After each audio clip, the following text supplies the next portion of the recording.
아멘, 할렐루야. 살아계셔서 지금도 우리와 함께 하시는 하나님을 찬양합니다. 오늘도 그 하나님 기대하는 마음으로, 소망하는 마음으로 이 자리 가운데 나온 사랑하는 성도님들을 환영하고 축복합니다.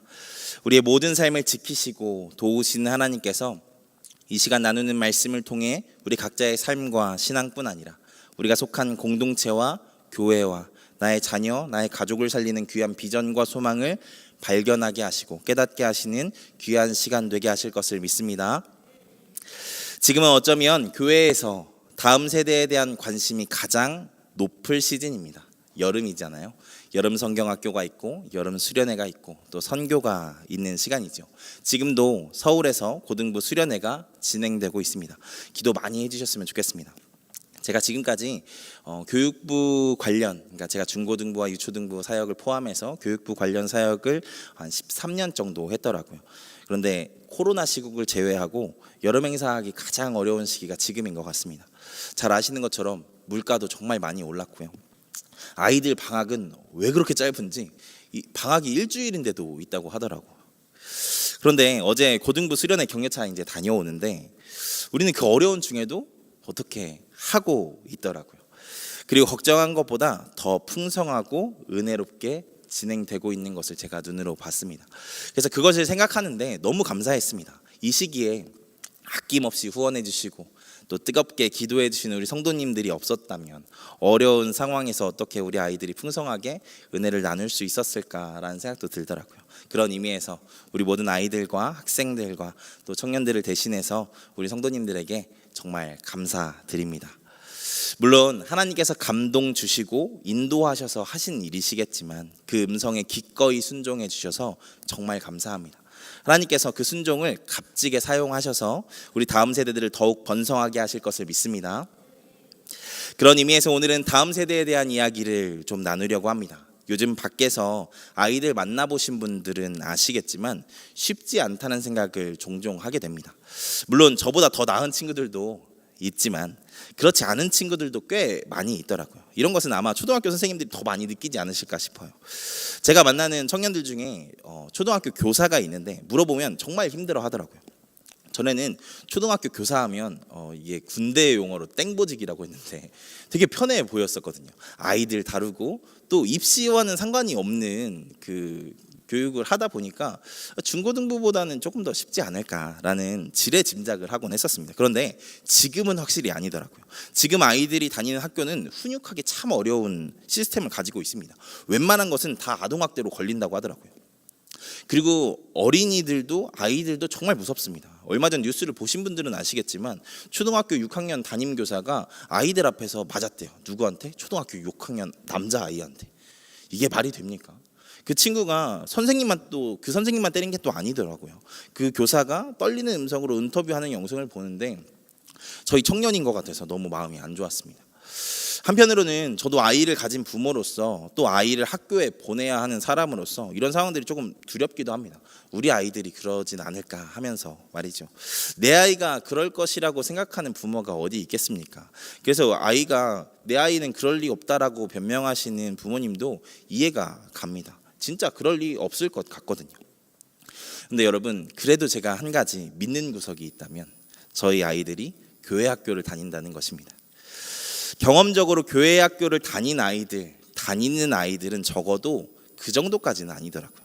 물론 우리 교회 학교 교사를 해보신 분들은 아시지만 우리 교회 학교 아이들도 이렇게 만만하지는 않습니다. 그런데 세상에서 하나님과 상관없이 자라는 아이들, 교회를 다니지 않는 아이들의 무리 속에 일어나는 문제들과는 사실 비할 바가 못 되겠죠. 저는 이 점에서 교회가 희망이 있다고 생각합니다. 적어도 교회 학교에서 신앙생활하는 아이들은 세상에서 하나님 모르고 사는 아이들과는 분명히 다르기 때문이죠. 제가 세상 교육이 다 부족하고 잘못됐다는 것을 이야기하고 싶다는 것은 아닙니다. 물론 세상 교육이 우리 아이들에게 꼭 필요하고 이전과 달리 긍정적으로 많이 발전했죠. 그래서 학교에서도 좋은 프로그램과 교육 과정으로 인성교육을 하고 있는 것으로 알고 있습니다. 여러분, 그런데 권위가 인정되지 않는 상황 속에서 그 교육이 제대로 하기가 진행되기가 많이 힘들어졌다는 것을 제가 이야기를 하고 싶은 것입니다. 요즘 인권에 대한 강조가 계속 되면서 그 권리를 보호하기 위해서 권위가 무너지는 반작용이 일어나고 있잖아요. 아이들의 권리를 챙기다가 교사의 권위가 무너지고 있지 않습니까? 요새는 선생님이 이거 하면 안 돼! 라고 하면 아이들이 대뜸 바로 이렇게 대답한다고 하더라고요. 선생님이 뭔데? 그리고 내가 하고 싶은데! 라고 이렇게 얘기를 한다고 하더라고요. 이 두 마디에 여러분 다 들어있습니다. 선생님이 뭔데? 하는 이야기에 선생님의 권위를 인정하지 않겠다라는 그 의지가 담겨 있고, 내가 하고 싶다라는데 라는 그 말에 자기중심적인 생각으로 세상을 보는 것을 다 엿볼 수 있지 않습니까? 그래서 여전히 교회에 소망이 있다는 것입니다. 교회는 기본적으로 하나님의 권위 안에 모인 공동체이지 않습니까? 그 권위로 잘못된 것을 잘못됐다 이야기하고 죄라고 이야기를 해주는 곳이 교회이지 않습니까? 하나님의 권위 안에 더 나은 삶을 살도록 훈육하고 방향을 제시하는 게 교회이지 않습니까? 그래서 사실 저는 전에도 학교보다 학원보다 교회 학교가 더 중요하다라는 말이 잘 이해가 안 되고 시대착오적이지 않을까라고 생각을 한 적이 있었는데, 요즘은 그게 맞겠다 싶기도 합니다. 여러분, 우리는 뛰어난 사람이 되는 것보다 좋은 사람 되게 하는 게 더 중요하다고 믿는 사람들이잖아요. 적어도 교회는 그런 사람들이 모인 곳이지 않습니까? 외모를 보시지 않는 하나님을 따르는 게 우리니까요. 물론 능숙하지 말자는 것을 이야기하는 것은 또 아니지만 우선순위를 따지자면 말이죠. 그래서 바라기는 우리 교회 학교에 자녀와 주변 아이들을 많이 보내주셨으면 좋겠습니다. 정말 우리 교역자들과 선생님들이 열심으로 기도하며 양육하고 있습니다. 애들이 돈 안 받는다는 소식을 듣고 놀란대요. 아니, 교회 학교 교사 선생님들이 돈을 안 받는다고? 하면서 말이죠. 여러분, 청년만 돼도요, 부모, 이모, 고모, 삼촌, 할머니, 할아버지 말 잘 안 듣잖아요. 그래서 답답하셔서 청년부 목사님 저한테 이야기하시기도 하죠. 청년된 자녀에게 교회 좀 오라고, 청년부 예배 드리라고 말 좀 해달라고 말입니다. 그 마음 정말 잘 압니다. 저도 한편으로는 정말 답답하거든요. 그런데 기대만큼 제가 훌륭하지 않아서 그런지 제 말도 잘 안 들어요. 한편으로는 이해가 됩니다. 이 권위가 무너진 시대에 관계도 형성 안 된 사람이 자기를 목사라고 소개하며 교회 오라고, 청년부 예배라고 드리러 오라고 하면 듣고 싶지 않을 것 같기도 하더라고요. 권위가 무너진 시대, 오히려 요즘은 목사라고 하면 더 불편하게 생각하고 신뢰를 못하는 사람들도 있다라고 하더라고요. 그래서 여러분, 될 때 하셔야 돼요. 될 때. 애들이 그래도 마음대로 그 부모님 말씀 듣고 따라올 때 교회 데리고 오셔서 교회 오는 게 당연하고 이 안에 있는 게 좋은 것이라는 것을 여러분 경험시켜 주셔야 됩니다. 물론 지금 그 시기가 지나갔다고 해서 포기할 것도 아니고 그래서도 당연히 안 되겠지만 될 때 하셔야 된다는 것이죠. 바라기는 우리 아이들의 이 중요한 시기, 제일 중요한 하나님을 만나고 배우는 학교인 교회 학교로 인도해 주시는 모든 성도님들 되시기를 축복합니다. 그래서 우리 교회가 미래가 더 기대되는 공동체가 되기를 정말로 소망해요. 그러면 우리에게 주어진 이 다음 세대, 자녀일 수도 있고 조카일 수도 있고 조금은 먼 후배일 수도 있는 이 다음 세대를 우리가 어떻게 세워가야 할까요? 오늘 말씀은 여호수아와 함께한 사람들의 다음 세대에 대한 이야기들을 보여주는 말씀입니다. 성경을 잘 아시는 분들은 눈치채셨겠지만 오늘 우리가 읽은 말씀은 사사기의 서론에 해당하는 말씀입니다. 그래서 사사기 전반부의 이야기 구조를 요약적으로 보여주고 있죠. 오늘 말씀 18절과 19절의 말씀 같이 한번 읽어보겠습니다. 18절과 19절의 말씀 같이 읽겠습니다. 시작. 여호와께서 세우실 때에는 그 사사와 함께 하셨고 그 사사가 사는 날 동안에는 여호와께서 그들을 대적의 손에서 구원하셨으니 이는 그들이 대적에게 압박과 괴롭게 함을 받아 슬피 부르짖음으로 여호와께서 뜰을 도시켰음거늘. 그 사사가 죽은 후에는 그들이 돌이켜 그들의 조상들보다 더욱 타락하여 다른 신들을 따라 섬기며 그들에게 절하고 그들의 행위와 길을 그치지 아니하였으므로. 앞서 말씀드린 대로 이 말씀은 우리가 잘 아는 사사기의 패턴을 그대로 보여주고 있죠. 하나님께서 이스라엘 백성들을 생각하셔서 사사를 세워주셨을 때는 그들이 구원을 경험하고 평안을 경험합니다. 그런데 그렇게 문제가 해결되어지고 나면 그들은 어김없이 여호와를 잊고 타락해버렸습니다. 말씀대로 보자면 조상들보다 더욱 타락했다고 성경은 이야기하시죠. 이것이 바로 사사시대의 이스라엘 백성들이었습니다. 그리고 정말 우습게도 그로 인해 어려움이 다시 닥치면 그때는 또다시 하나님을 찾았다고 하죠. 이 반복을 보면 그들에게 하나님을 믿는 신앙이 어떻게 인식되고 있는지를 알 수 있습니다. 그들에게 하나님은 문제를 해결해 주는 존재였습니다. 그들에게 중요한 것은 자신들의 삶의 문제가 해결되는 것이었습니다. 그렇게 자신이 평안을 누리고 자신의 욕망이 성취되는 것이 가장 중요한 문제였죠. 그래서 그들이 우상 숭배한 것이지 않겠습니까? 다른 신을 믿으면 그 욕망이 성취되지 않을까 하면서 말이죠. 그래서 어쩌면 그들에게 풍요를 주고 행복을 주면 그게 하나님이든 바알이든 아세라든 상관이 없었을 것입니다. 꽁 잡는 게 매라고, 내 삶에 발생한 문제와 나의 욕망을 도와줄 수 있는 존재라면 하나님이든 부처님이든 상관없는 삶을 이들이 살았다는 것이죠. 근데 여러분, 이게 사실 가나안 땅의 신앙이거든요. 가나안 거민들, 또 바벨론과 애굽의 신앙이 어떤 것이었습니까? 그들에게는 풍요를 돕는 신, 다산을 돕는 신, 비를 내리시는 신, 심지어 파리의 신까지 있었다고 하죠. 그래서 그들은 그들의 상황과 해결해야 될 문제에 맞추어 신을 선택하고 그 신에게 구했습니다. 그들에게 신은 인간의 노력을 넘어서 이룰 수 없는 것들을 대신 성취해주는 어떤 신비적 존재. 그래서 우리가 정성을 다하고 사력을 다하고 바알 선지자들처럼 몸에 칼을 대면 그 간절함을 그렇게 보이면 때때로 그것을 갸륵히 여겨서 응답하는 존재, 그 이상도 이하도 아니었습니다. 근데 사랑하는 여러분, 우리의 신앙이 그런 것입니까? 물론 하나님 우리의 기도를 들으시죠. 그런데 우리의 기도를 들으시는 분만은 아니시지 않습니까? 오히려 우리에게 더 중요한 것이 있죠. 하나님을 믿는 신앙은 내가 중심이 된 것을 내려놓고 하나님이 주신 법을 따르는 것이 구약에서 보여주신 야훼 율법이지 않습니까? 다르게 이야기하면 하나님을 믿는 신앙은 나의 소원과 나의 세상에서 이루고 싶은 어떠한 욕망을 이루는 신앙이 아닙니다. 오히려 나의 부족함을 인정하고 하나님이 이루실 세상이야말로 우리에게 가장 좋은 세상임을 믿고 그 세상을 위해 우리의 삶을 드리는 게 하나님을 믿는 신앙이죠. 여러분, 이것을 잘 이해하셔야 됩니다. 기독교는 만사형통을 이야기하지 않습니다. 기독교는 기본적으로 나의 욕망의 성취를 위한 종교가 아니거든요. 기독교는 하나님 나라를 기대하는 종교지요. 하나님 나라가 무엇입니까? 하나님의 완전한 통치의 세상이지 않습니까? 여러분, 그래서 우리의 신앙의 선배들이 가장 소중한 자기의 생명까지 아끼지 않고 복음을 위해 헌신하잖아요. 하나님의 완전한 통치의 세상이 전파되고 확장되어 하나님의 열망이 성취되도록 자신을 그렇게 드린 것이죠. 여러분, 이게 기독교입니다. 기독교는 절대로 내 욕망이 성취되는 종교가 아닙니다. 도리어 내 욕망을 죽이고 하나님의 열망이 성취되도록 하는 종교이죠. 우리 예수님도 복음서에서 표적을 보이라는 자들에게 뭐라고 이야기하십니까? 그들의 욕망을 간파하시고 너희에게 보일 것은 요나의 기적밖에 없다고 하지 않으십니까? 여러분, 요나의 기적이 무엇입니까? 요나가 물고기 뱃속에서 3일 동안 있다가 나왔던 것처럼 하나님의 뜻에, 십자가의 뜻에 순종함으로 십자가에 달려 우리의 죄를 대속하게 하신 그 하나님의 뜻에 온전히 순종함으로 죽으신 그 예수님께서 그 옳다 하심을 인정하시며 하나님께서 부활시킨 사건을 예수님께서 이 요나의 기적으로 빗대어 표현한 것이지 않습니까? 바꿔 이야기하면 예수님의 온전한 순종과 그 예수님을 부활시킨 하나님의 사건, 그 하나님 나라의 사건에 대한 말씀이 바로 요나의 기적이라는 말입니다. 그러니까 예수님이 여기서 뭘 이야기하고 싶었던 것이냐면 너네를 만족시킬 기적 구하지 말고 하나님의 뜻을 구하는 예수님의 삶을 보고 본받으라고 이야기하시는 것이지 않겠습니까? 그래서 여러분, 정말 중요한 것은 우리가 하나님 중심의 신앙으로 회복되어야 한다는 것입니다. 이 사사기의 로테이션을 우리가 반복하면 안 되잖아요.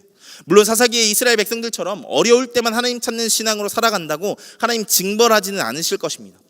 버리시지도 않으실 거예요. 오늘 말씀을 보세요. 하나님께서 그런 욕망을 가지고 하나님을 믿는 자들의 절박한 기도도 들어주셔서 사사를 보내시고 구원하시잖아요. 그런데 하나님 거기서 우리가 멈춰있기를 절대로 원하지 않으십니다. 우리가 자라기를 원하십니다. 히브리서 기자는 자라지 않는 성도를 바라보며 이렇게 한탄하죠. 히브리서 5장 12절 말씀입니다. 같이 읽겠습니다. 시작. 때가 오래되었으므로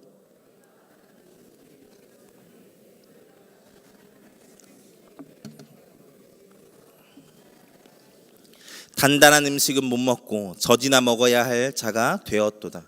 단단한 음식은 못 먹고 젖이나 먹어야 할 자가 되었대요. 이미 마땅히 선생이 되었어야 할 자들이 여전히 젖이나 빨고 있으니 참담하다는 것입니다.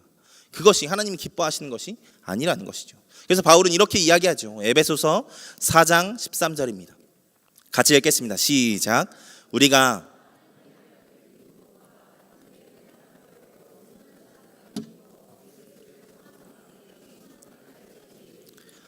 여러분, 우리 자라야 합니다. 어떻게요? 그리스도의 장성한 분량이 충만한 데까지 이르도록 말입니다. 그렇게 매일 내가 죽고 예수가 사는 삶을 살아야 한다고요. 내 소원만 이루어지기를 바라는 어린아이 같은 신앙, 내 뜻대로 되지 않는다고 땡깡 피우는 신앙을 넘어서 하나님의 뜻을 구하는 신앙으로 자라셔야 한다고요. 우리 뜻대로 기적과 기사가 안 일어난다고 투덜대는 것은 어찌 보면 가나안 신앙에서 보다지 못한 모습일 수 있다는 것입니다. 여전히 내가 중요한 삶을 살고 있는 것이니까요. 사랑하는 여러분, 이제 좀 자라서 하나님 중심의 신앙이 되어야 합니다. 바라기는 우리가 그렇게 자라는 신앙을 가진 자들, 하나님 중심의 신앙을 가진 자들 되기를 소망합니다. 한치도 자라지 않는 신앙이 아니라, 그런 어린아이 같은 신앙이 아니라 그리스도의 장성한 분량에 이르는 신앙, 정말 하나님 중심의 신앙, 말로만이 아니라 진짜 하나님이 내 삶의 중심이 된 신앙으로 살아가는 우리가 되기를 주님의 이름으로 축복합니다. 그러게 말입니다. 그런데 정말 그랬어야 했습니다. 그런데 이스라엘 백성들은 그렇지 못했죠. 그들은 오히려 퇴보하는 것을 선택한 사람들이었습니다. 그것은 사사기 1장을 보면 알 수 있습니다. 사사기 1장을 보면 여호수아 사후의 가나안 정복 전쟁에 대한 이야기들이 나옵니다. 이 말씀은 놀랍게도 하나님의 뜻을 묻는 것으로 시작합니다. 사사기 1장 1절의 말씀 같이 보겠습니다. 같이 읽겠습니다. 시작.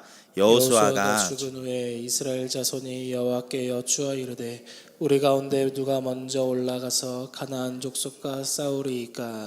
이들은 지금 하나님께 가고 서는 것을 물을 정도로 나름 신앙이 있는 자들이었습니다. 그만큼 그들은 하나님이 살아계신 것과 믿는 자들을 도우시는 분이라는 것을 아는 자들이었다는 것이죠. 이것은 2장 7절, 사사기 2장 7절에서 그들에 대해 설명하는 것을 통해서도 알 수 있습니다. 우리 이 말씀도 같이 읽어보겠습니다. 시작. 백성이 여호수아가 사는 날 동안과 여호수아 뒤에 생존한 장로들 곧 여호와께서 이스라엘을 위하여 행하신 모든 큰 일을 본 자들이 사는 날 동안에 여호와를 섬겼더라. 그들은 여호수아와 함께, 어쩌면 모세와도 함께 하나님의 영광을 본 자들이었다는 것입니다. 그리고 그 하나님을 믿는 것이 정말 중요하다는 것을 아는 자들이었다는 것입니다. 그래서 앞자언 1장 1절에서 하나님께 기도한 것이겠죠. 그렇게 그들은 하나님을 기억하며 기도하며 신뢰하며 살았다는 것입니다. 그리고 그런 자들에게 하나님께서 승리도 주셨죠. 이것이 1장 전반의 내용입니다. 1장을 보면 골짜기에 살던 철병거를 가진 민족을 제외하고는 거의 모든 민족과의 전투에서 승리한 것을 볼 수 있죠. 신실하신 하나님께서 그들을 사랑하셔서 약속하신 승리를 허락하신 것입니다. 그런데 그 다음부터가 문제입니다.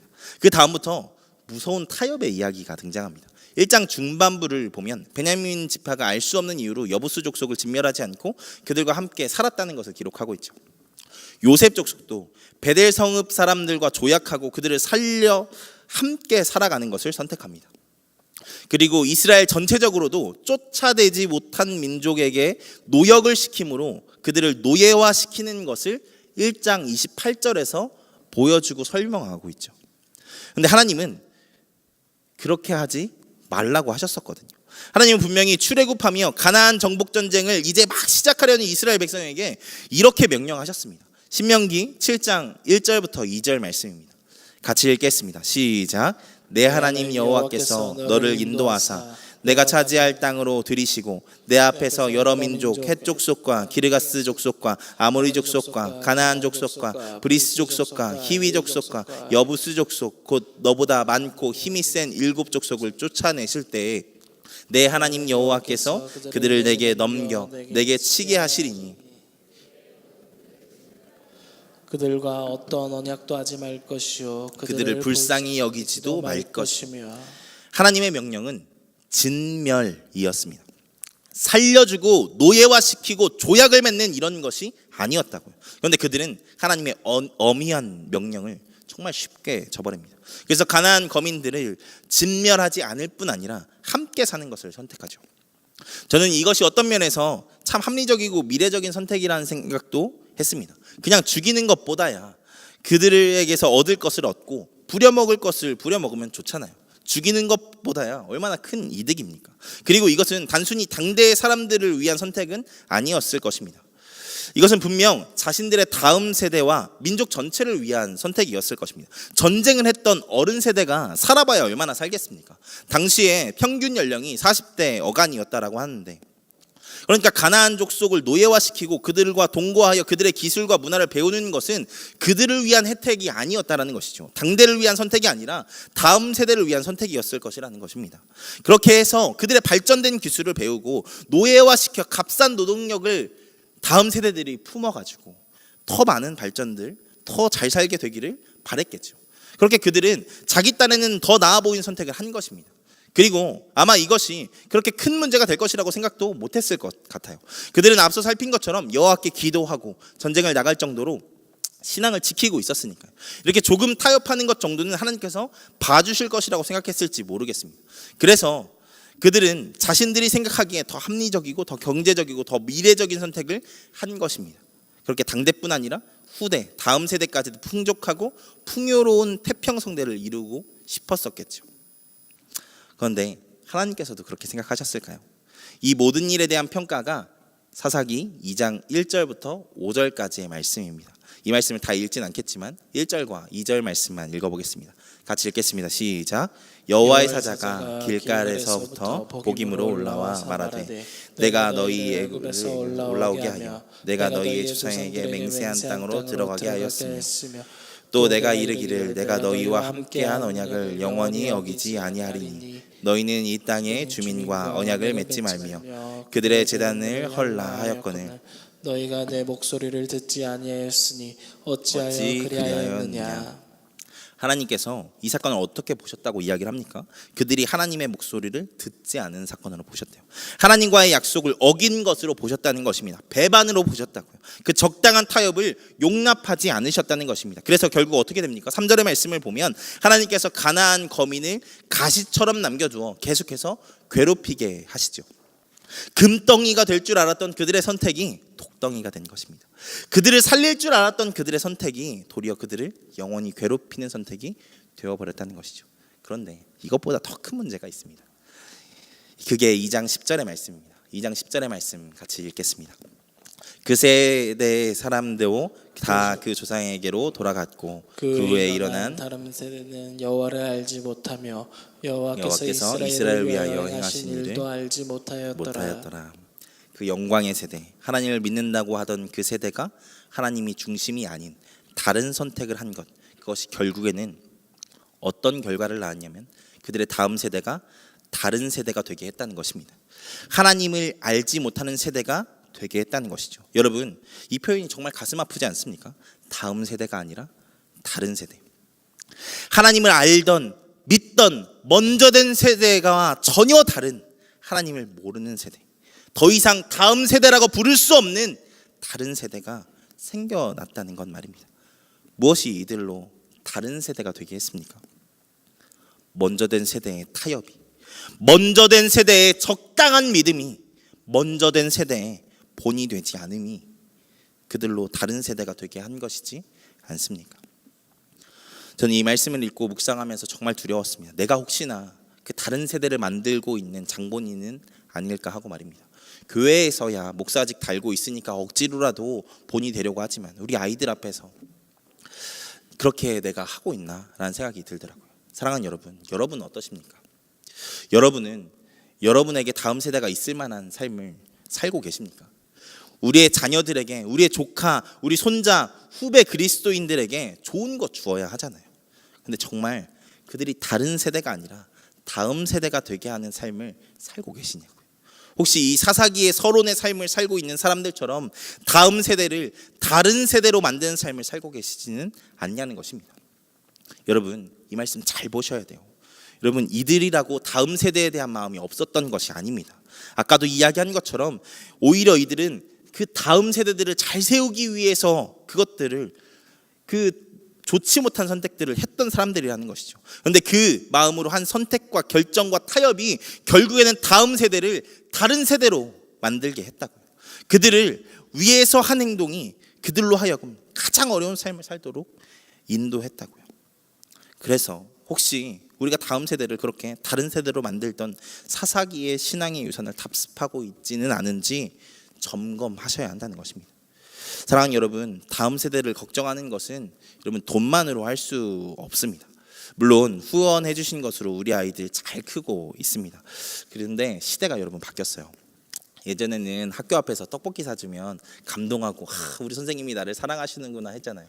저도 저희 교회에서 바로 앞에 있었던 그 빵집에서 피자빵을 사주시고 우유를 전자레인지에 돌려주시던 그 선생님의 그 사랑을 아직도 잊을 수가 없습니다.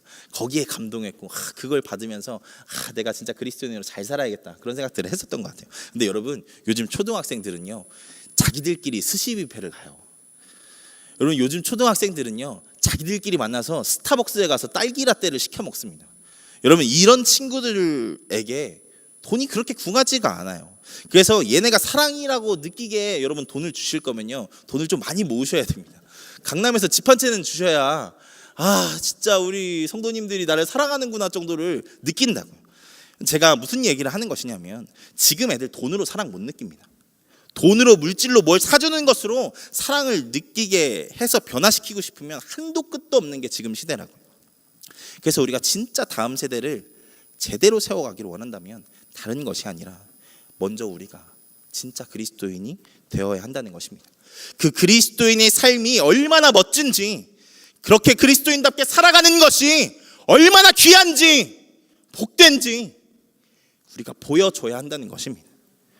여러분, 제가 조금 더 솔직하게 이야기를 하면, 저는 솔직히 말하면 저희 다음 세대가 숫자적으로는 좀 걱정이 되지만 신앙적으로는 걱정이 되지 않습니다.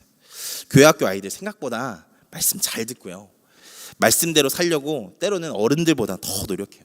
이미 하나님께서 그 패역한 시대에 사사를 보내주셨던 것처럼 하나님의 은혜로 놀랍게 너무 잘 크고 있습니다. 오히려 얘네는요 정말 들은 대로, 말씀 들은 대로 잘 살려고 하고 있더라고요. 요즘 저희 아들 딸이 유아부와 유치부에서 너무 잘 배워와서 가끔은 제가 너무 부끄러워요. 우리 아이들이 막 말씀 암송하는 것을 보면 막 내가 암송하지 못한 그 암송을 하는 걸 보면서 내가 목사가 맞나 막 이런 생각들을 하게 되고요. 유치부에서 막 전도하고 딱 돌아와서 아빠 나 전도하고 왔어 막 이렇게 얘기하면서 막 그 구령의 열정에 가득 차가지고 막 전도를 해야 한다고 이야기하는 모습을 보면 제가 막 부끄럽습니다. 조금 더 이야기해 볼까요? 여러분, 제가 청년 사역을 지금까지 다른 교회까지 합쳐서 7년째 해오고 있는데, 그 사역을 하며 청년 세대에 대한 걱정을 정말 많이 들었습니다. 요즘 청년은 MZ 세대라 말도 잘 안 듣고 자기만 알고 헌신하려고 하지 않는다. 요즘 청년들 막 신앙이 있는지 잘 모르겠다 막 이렇게 이야기를 하시고, 그런 걱정의 말들을 들으면 그래도 우리 청년들을 위해 기도해 주시고 걱정해 주시는 분이 있어서 감사하면서도 한편으로는 죄송하지만 좀 답답할 때가 있습니다. 어른 세대가 보기에는 많이 부족해 보일지 모르겠지만 우리 청년들 나름대로 다들 잘 하려고 하고 있거든요. 죄송합니다. 오히려 걱정하는 것보다 훨씬 더 잘하고 있습니다. 지금 청년들도 의미 있고 가치 있는 일이라면 아낌없이 헌신하고 있어요. 몇 가지 말씀드리면, 청년부에서 진행한 이런저런 사업들 있죠. 연탄 나눔 봉사나 국내 선교나 해외 선교. 여러분, 그런데 연탄 봉사 하는데 우리 청년들 중에 한 명은 군대에서 모은 용돈을 헌금했습니다. 이번에도 선교를 가는데 참가비 5만 원이 없어서 고심하다가 결국에는 그 어떻게 보면 피 같은 돈 5만 원 내고 선교를 굳이 가더라고요. 심지어 이번에 국내 해외 선교를 준비하는데 청년이 무슨 돈이 있다고 100만 원을 헌금한 청년도 있습니다. 내가 사정 뻔히 알고 있는데, 지금 일 잘 안 되고 있고 어쩌면 힘들 수도 있다는 걸 아는데, 혹시 재정이 부족한 사람이 있다면 그 친구 참가비 해달라고 하면서 아낌없이 헌금하더라고요. 귀하지 않습니까? 그래도 청년들, 다음 세대들 그들 나름대로 정말 고군분투하고 있습니다. 물론 제가 잘했다고 하는 게 아니에요. 제가 정말 세상 말로 운이 좋았죠. 하나님이 너무 좋은 청년들 만나게 해주셔서 말입니다. 여러분, 하나님의 은혜로 청년들, 다음 세대들 기적같이 잘하고 있습니다. 물론 완벽하진 않지만 잘하고 있어요. 근데 문제는 사실 저더라고요. 그들보다 조금 앞서 있는 그들이 볼 수밖에 없는 우리 어른 세대 말입니다. 다음 세대가 기대하는 것은 여러분 돈이 아닙니다. 우리의 길과 발자국과 믿음직한 등입니다. 어른들이 앞선 세대들이 걸어간 길, 헌신하고 싶고 따르고 싶게 만드는 그 복된 발자국, 어렵지만 값지다는 것을 보여주는 선배 그리스도인들의 믿음직한 등 말입니다. 사랑하는 여러분, 그 길과 발자국과 등, 보여주고 계십니까? 우리는 정말 저들에게 따르고 싶은 어른입니까? 그 뒤를 따라가고 싶게 만드는 그리스도인입니까? 정말 그들에게 좋은 것 주고 있냐고요. 돈 말고 그냥 위한다는 그 말 한마디 말고요. 정말 이들이 자부심을 느끼게 하고 가슴 뛰게 만드는 멋진 그리스도인의 신앙의 가치를 보여주고 있으시냐고요. 바라기는 우리가 가장 값진 것 주는 자들 되기를 소망합니다. 하나님을 믿는 것이 얼마나 값지고 귀한 것인지, 얼마나 복된 것인지를 알게 한 자들 말입니다. 여러분, 그래야 삽니다. 그래야 우리 다음 세대가 진짜 살아요. 그래서 우리가 먼저 진짜 그리스도인답게 잘 살아야 하는 것입니다. 아이들이, 우리 다음 세대가 하나님 중심으로 하나님을 사랑하며 또한 하나님이 사랑하시는 이웃을 사랑하는 그리스도인이 되시기를 바란다면 우리가 먼저 그런 자들이 되어야 함을 믿으시기 바랍니다. 아이들이 뜨겁게 기도하며 찬양하며 예배하는 것이 이 세상에서 가장 중요한 것인 줄 알고 살아가기를 원하신다면 여러분, 보여주세요. 그것이 정말 그렇다는 것을 우리의 삶을 통해서 말입니다. 우리의 다음 세대가 부흥하기를 원하신다면 사랑하는 여러분, 하나님의 은혜 안에 그 부흥을 먼저 경험하고 그 맛을 보여주는 자들로 살아가시기를 바랍니다. 그럴 때 하나님께서 우리 다음 세대를 부흥의 세대로, 정말 하나님을 믿는 거룩한 자녀로, 하나님의 영광을 드러내는 자녀로 만들어 가실 것입니다. 그렇게 우리가 진짜 그리스도인으로 준비될 때 하나님께서 우리의 다음 세대도 건강하게 세워 가실 것을 믿습니다. 그렇게 먼저 된 자로 진짜 그리스도인으로 살아감으로 우리의 가정과 교회와 공동체를 세워가는 우리가 되기를 주님의 이름으로 축원드립니다. 우리 같이 찬양하고 기도하겠습니다.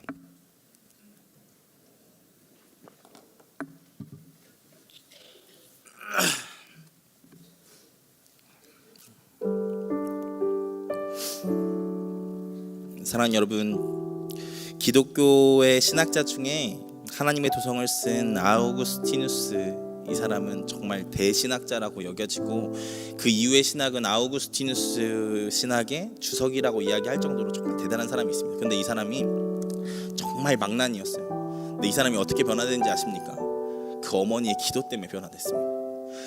이단의 삶을 살고 쾌락의 삶을 살아가던 그 아우구스티누스가 결국에는 어머니의 기도, 어머니의 신앙으로 변화됐다. 여러분, 우리가 그렇게 다음 세대를 세워가야 하지 않겠습니까? 여러분, 그래서 제일 중요한 것은 지금 우리가 서는 것입니다. 바라기는 우리가 정말 그렇게 바로 선자 되기를 소망합니다. 우리 이 시간 그 마음으로 이 찬양 하나님 앞에 같이 올려드리고 기도하며 나아가겠습니다. 찬양합시다. 무명이어도 공허하지 않은 것은 예수 안에 난 만족함이라. 가난하여도 부족하지 않은 것은 예수 안에 오직 나는 부요함이라. 고난 중에도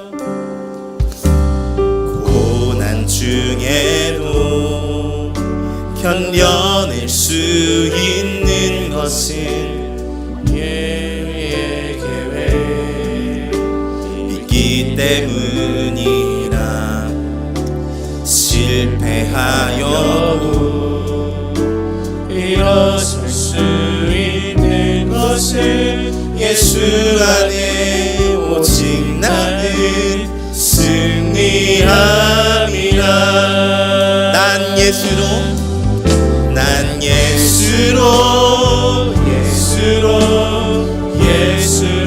충만하네. 세상 모든 것들도 부럽지 않네. 난 예수로 충만하네. 영원한 왕 내 안에 사랑해. 난 예수로